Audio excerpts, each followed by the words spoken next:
1971 Topps Bert Blyleven proved letter-worthy after all. For most of its existence, the 1971 Topps Bert Blyleven rookie card was nothing to write home about.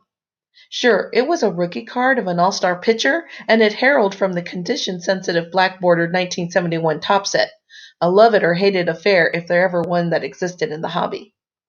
But even for those who consider the 1971s a classic, the Blyleven rookie card is sort of ho-hum.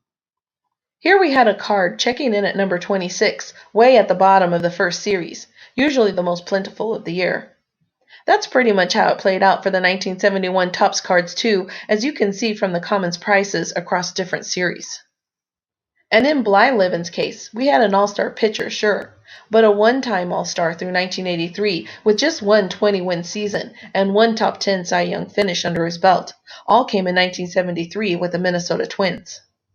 Mostly, though, as the hobby heated up in the mid-1980s, Blyleven was an accumulator, a guy who pitched a ton of innings, struck out a fair number of batters, and won a decent number of games for some tough teams. Nothing exciting from a cardboard perspective.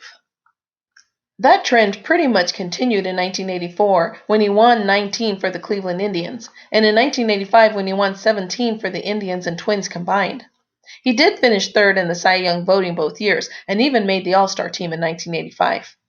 The deal that shipped Blyleven home to Minnesota in August of 1985, though, gave him a shot at something he hadn't seen since 1979 with the Pittsburgh Pirates: postseason limelight.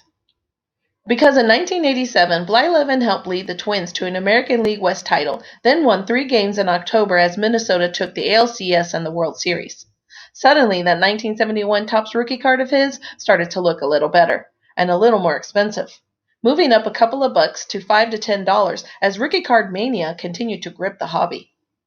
By the time Blyleven retired from the California Angels in 1992, he had put up 287 wins with a 3.31 ERA, 3,701 strikeouts, and 60 shutouts.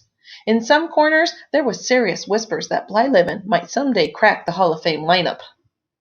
Things didn't look too rosy on that front, though, when the Flying Dutchman failed to appear on even 20% of the ballots in each of his first 3 tries, from 1989 through 2000.